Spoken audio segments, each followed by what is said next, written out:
Hola chicos, bueno, como me pidieron que les hiciera una explicación también, digamos, que les pusiera audio a estas diapositivas, bueno, acá va, tendría que ser un repaso de lo que ya vieron en parte en biología, anatomía y química biológica, pero bueno, vamos a hacer un repasito medio rápido, ¿sí?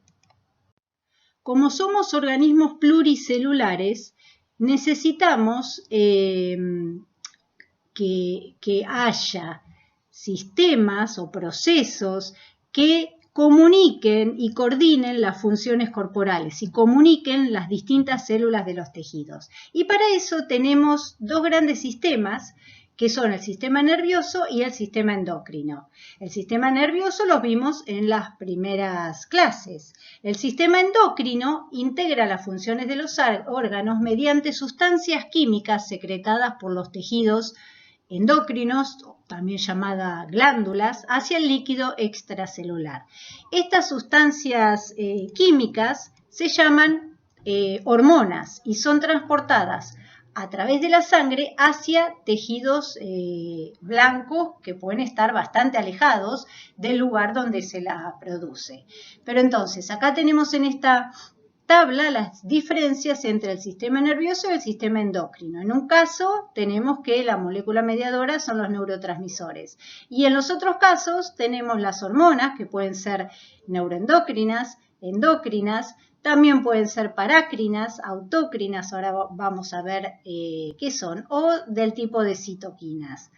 En el sistema nervioso el sitio de acción es cerca del sitio de liberación del neurotransmisor, mientras que en el sistema endocrino puede ser cerca en el caso de las hormonas autócrinas o parácrinas o puede estar lejos si hablamos de las hormonas endocrinas, que es a lo que nos vamos a encargar, o lo que yo me voy a encargar de mostrarles en las próximas clases. En el sistema endocrino las células dianas son células de todo el cuerpo. En cambio, el sistema nervioso, ustedes ya saben que las células diana de los neurotransmisores son o bien células musculares de los tres tipos, lisas, cardíacas y esqueléticas, o bien células glandulares o bien otras neuronas. Bueno, con la duración de la acción la leen ustedes. En esta diapositiva se les muestra la diferencia entre las hormonas circulantes y las hormonas que actúan localmente, que pueden ser autócrinas. Cuando fíjense, autócrinas es auto, uno mismo, es cuando una célula autócrina, que podríamos llamarla glándula, secreta una sustancia química que actúa sobre ella misma, porque ella misma tiene los receptores para responder o los receptores para esa misma sustancia. Y una hormona parácrina sería cuando una célula o una célula parácrina o glándula parácrina produce esa molécula y esa molécula actúa en la célula de al lado o en la otra, o sea, en células vecinas, porque tienen los receptores para esa sustancia que es parácrina. Y las hormonas circulantes son aquellas que son producidas por células endócrinas o glándulas, estas son vertidas al líquido extracelular, pasan a la sangre y son transportadas por la sangre a lugares muy alejados, pueden ser no tan alejados o muy alejados, y actúan sobre células diana, como dice acá, remotas. Obviamente esas células tienen que tener el receptor específico para esa hormona, si no, no pueden responder. Esta diapositiva y la siguiente, para que la lean ustedes tranquilos, les muestran todas las glándulas principales que se encuentran en distintas partes del cuerpo. Las hormonas principales del cuerpo humano se producen en una de las 7 glándulas o pares de glándulas endocrinas clásicas, que son la hipófisis, la tiroides, la paratiroides, los testículos, los ovarios, las glándulas suprarrenales y el páncreas endocrino. También hay otros tejidos no reconocidos clásicamente como parte del sistema endocrino que producen hormonas y que tienen una función importante en la regulación endocrina. Entre estos tejidos se incluyen el sistema nervioso central, en concreto el hipotálamo, que es lo primero que se les muestra acá. Es parte del sistema nervioso central, pero produce y libera hormonas muy importantes, como vamos a ver ahora. Y otros tejidos también, además del sistema nervioso, que producen hormonas son el tejido adiposo, el tubo digestivo, el hígado, el corazón y el riñón. En algunas circunstancias, sobre todo en el caso de algunos tumores, algunos tejidos no endocrinos pueden producir hormonas que en condiciones normales solo serían producidas por glándulas endocrinas. Entonces acá tienen todas las glándulas o los tejidos que producen las hormonas que producen las funciones principales y cuál es la estructura química de esa hormona. Vamos a ver que algunas son péptidos, otras son esteroidales, otras son derivadas de aminoácidos. Por ejemplo, vamos a ver las hormonas tiroideas, vamos a ver las hormonas de la adeno y neurohipófisis, las hipotalámicas, vamos a ver en las siguientes clases las hormonas liberadas por las glándulas suprarrenales, por el páncreas endocrino, también vamos a ver por la paratiroides. También en endocrino vamos a ver las hormonas producidas por las gónadas, que son los testículos, los ovarios, también por la placenta cuando hay embarazo. Algunos ya las vieron, por ejemplo, la renina es una hormona producida por el riñón, eso ya lo vieron, ustedes ya la conocen, saben cuál es la función. Sí vamos a ver el 1,25-dihidroxivitamina D como parte del metabolismo del calcio. Sí ya vieron el péptido natriurético atrial, la gastrina, la secretina, la colecistoquinina. Y la leptina producida por los adipocitos quizás la hayan visto, la deberían haber visto en química biológica. Yo no se las voy a volver a comentar, pero la mayoría de todas estas otras hormonas las vamos a ir viendo a lo largo de las próximas clases. Como les decía recién, hay glándulas endocrinas típicas que están dentro de las 7 que les mencioné al principio, de la otra diapositiva, y están células endocrinas, quizás a veces hasta células aisladas que se encuentran dentro de determinados órganos, pero que secretan productos hormonales. Por ejemplo, el hipotálamo, además de secretar las hormonas liberadoras, que sí vamos a ver en las próximas clases, sí secreta hormona antidiurética, que ustedes ya la conocen, secreta oxitocina. Fíjense, la glándula pineal produce melatonina. El riñón, ya lo vimos, produce eritropoyetina. El corazón no es una glándula endocrina clásica y sin embargo ustedes ya saben que produce péptido natriurético atrial y ya saben cuáles son las funciones. Los intestinos producen varias sustancias hormonales. El hígado, los factores de crecimiento parecidos a la insulina. Los pulmones, la angiotensina 2, tejido adiposo y glándulas mamarias y otros órganos, estradiol, piel, los genitales, próstata, otros órganos, 5-dihidrotestosterona, que es un derivado más potente de la testosterona. Entonces ven que hay, además de las glándulas clásicas, células distribuidas en distintos órganos que también producen hormonas. Como muchos de los procesos que vimos, la regulación endocrina también tiene lugar mediante un control por retroalimentación.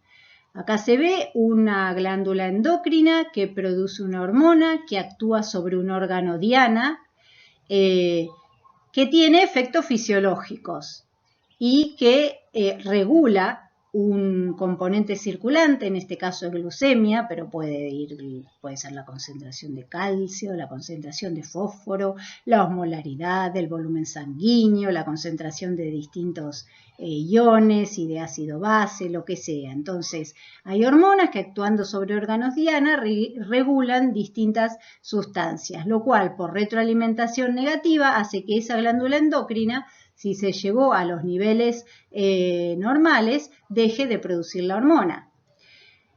Pero fíjense, esto es una retroalimentación negativa regulada por la misma respuesta fisiológica, es decir, la glándula produce una hormona que actúa sobre el órgano diana, que regula un efecto, y esto ejerce una retroalimentación sobre la glándula endocrina, el mismo efecto fisiológico. Pero ahora fíjense qué pasa en una retroalimentación negativa regulada por el eje endocrino. Vamos a ver que es muy importante el eje endocrino.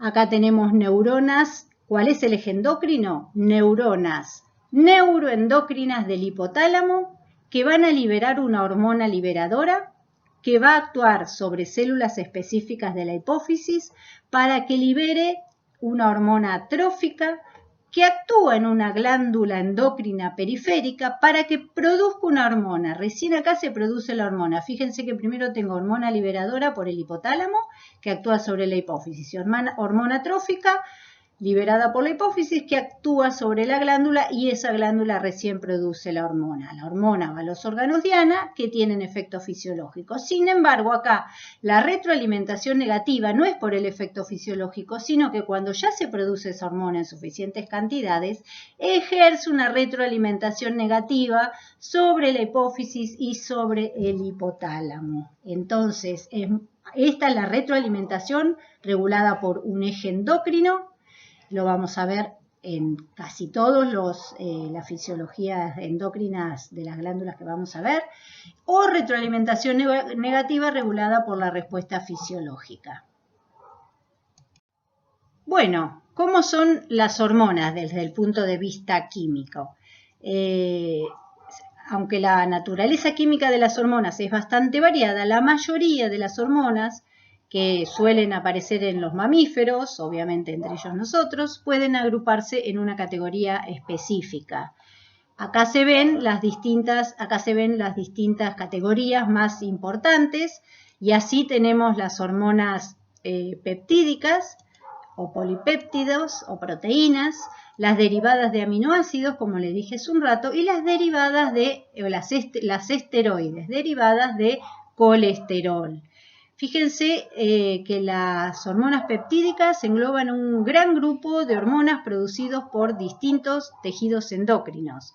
Así tenemos la insulina, tenemos el glucagón, la somatostatina, la prolactina, la tirotropina, las hormonas liberadoras, estaba el glucagón, la calcitonina, la colecistoquinina. Un montón de estas hormonas son peptídicas. Las derivadas de aminoácidos, ustedes ya las vieron porque son, un ejemplo típico, la adrenalina y noradrenalina sintetizadas por las médulas suprarrenal, pero también la tiroxina, producida por la glándula tiroides, la triiodotironina también por la glándula tiroides, la serotonina y dopamina, que son neurotransmisores, pero también son hormonas, es decir, son neuroendocrinas. La síntesis de catecolaminas, así como las de hormonas esteroideas, requiere una serie de enzimas que solo se encuentran en tejidos altamente especializados. La síntesis de hormonas tiroideas es bastante compleja, tiene lugar exclusivamente en la glándula tiroide y tiene la glándula tiroides determinada la expresión de determinadas enzimas. Algunas glándulas fabrican 2 o más hormonas, por ejemplo la hipófisis, vamos a ver la cantidad de hormonas que produce, los islotes pancreáticos, producen en principio glucagón e insulina, son los más importantes, vamos a ver que producen más, y las glándulas suprarrenales. Pero por lo general cada célula individual de estas glándulas se encuentra especializada en producir una única hormona. En esta diapositiva se ve cómo se sintetiza una hormona peptídica. Las hormonas proteicas o peptídicas consiguen su especificidad a partir de la secuencia de aminoácidos principal y también por modificación luego de su traducción, sobre todo mediante glicosilación. Como las hormonas proteicas o peptídicas están destinadas a secretarse fuera de la célula, se sintetizan y procesan de forma distinta que las proteínas que están destinadas a permanecer dentro de la célula o que se añaden a la membrana de forma continua. Así, estas hormonas se sintetizan en el polirribosoma como prohormonas o prehormonas más largas. Los péptidos nacientes muestran en su extremo aminoterminal un grupo de 15 a 30 aminoácidos denominado péptido señal. Les estaba queriendo mostrar acá. Ven, entonces, tiene un péptido señal que luego se escinde, obviamente. Este péptido señal interacciona con una partícula de ribonucleoproteína que es la responsable de dirigir la cadena de péptidos en crecimiento a través de un poro de la membrana del retículo endoplásmico localizado en la superficie interna de la membrana. La eliminación de este péptido señal, gracias a una peptidasa de la señal, genera una hormona o prohormona. Fíjense que acá tenemos la prohormona, degradación del péptido señal, forma la prohormona, que se transporta desde las cisternas del retículo endoplásmico al aparato de Golgi, donde se empaqueta en vesículas de secreción rodeadas de membrana y posteriormente se libera hacia el citoplasma. La molécula de hidratos de carbono de las glucoproteínas se adiciona aquí en el aparato de Golgi. La mayoría de las hormonas proteicas entonces se sintetizan como prohormonas. Y las prohormonas contienen la secuencia de péptido de la hormona activa dentro de su secuencia primaria, es decir, la hormona más el copéptido. Teníamos el péptido señal, la hormona y los copéptidos, luego el péptido señal se escinde, pasa a prohormona y queda la hormona con lo que se llama el copéptido. Sin embargo, estas moléculas son inactivas en general, o muestran una actividad menor y requieren la acción de endopeptidasas para eliminar las secuencias inactivas que contienen. Luego esas hormonas peptídicas se almacenan en forma de vesículas de secreción, como se ve acá, y se liberan mediante exocitosis por una vía secretora regulada, cuando reciben la señal adecuada. Por eso las hormonas no se segregan de forma continua estas proteicas, sino que solo lo hacen como respuesta a un estímulo mediante un mecanismo de acoplamiento entre el estímulo y la secreción de esos gránulos que contienen la hormona. Esa exocitosis consume energía y necesita calcio. Vamos a ver que en muchos casos está activado por AMP cíclico y aumento de calcio, la exocitosis. Bueno, obviamente las células productoras de hormonas peptídicas tienen abundante retículo endoplasmático rugoso y membranas de Golgi y vesículas de secreción. Las hormonas proteicas son solubles en los líquidos corporales, en plasma por ejemplo, con algunas excepciones, y circulan en la sangre principalmente sueltas, de manera que la vida media es corta, y son eliminadas de la sangre mediante endocitosis y degradación en los lisosomas de los complejos receptor-hormona. Las proteínas o péptidos se digieren con facilidad en el tubo digestivo si se administran por vía oral, por lo tanto, si se dan como un medicamento, deben administrarse mediante inyecciones parenterales o, en el caso de péptidos pequeños, a través de las mucosas sublingual o intranasal.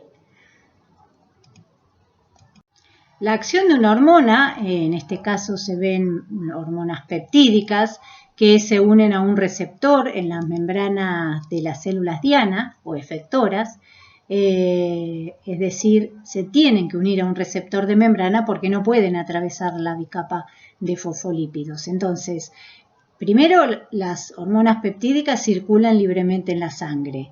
no necesitan proteínas transportadoras, a excepción de algunos casos como las hormonas tiroideas, las hormonas derivadas o similares a la insulina, los factores de crecimiento similares a la insulina, que sí necesitan, sino el resto circula libre por la sangre.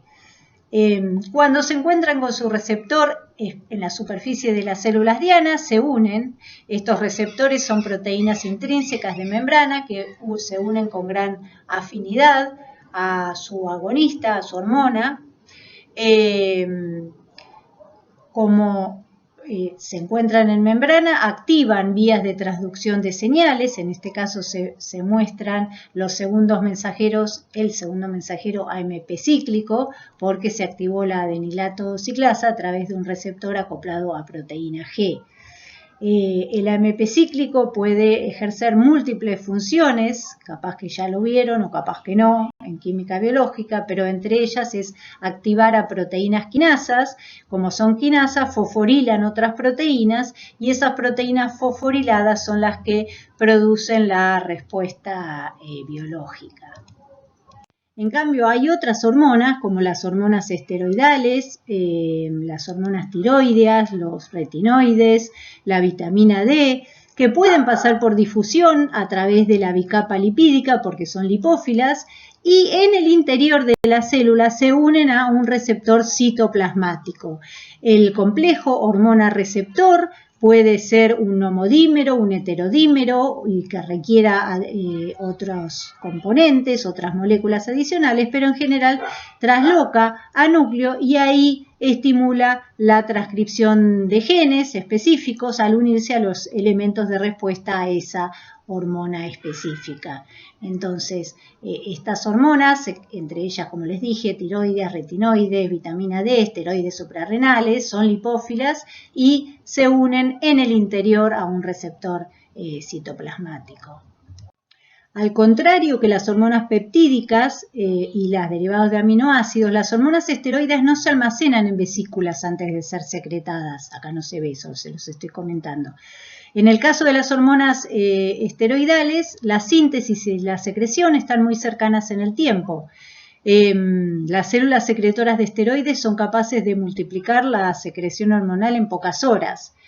La ausencia de un depósito preformado para almacenar hormonas esteroideas no limita la eficacia de las células como sistema regulador endocrino. Más aún, las hormonas esteroideas, a diferencia de las peptídicas y de las derivadas de aminoácidos, realizan casi todas sus acciones sobre los tejidos diana mediante la regulación de la transcripción genética. Por eso la respuesta de los tejidos diana a los esteroides suele aparecer en el transcurso de horas o días. Como el propio colesterol, las hormonas esteroidales no son solubles en agua, entonces cuando circulan en el plasma, por ejemplo, se tienen que asociar a proteínas transportadoras específicas. Por ejemplo, el cortisol, que es una hormona esteroidal, se asocia con la globulina transportadora de cortisol. Y la presencia de estas proteínas como transportadoras es muy necesaria, si no, no se pueden transportar bien. Bueno, y los receptores intracelulares, estos que les digo, son receptores citoplasmáticos que están expresados en las células diana y que cuando entra la hormona lipófila se pueden unir directamente o homodimerizar o heterodimerizar con otros componentes también. Eso no se ve acá.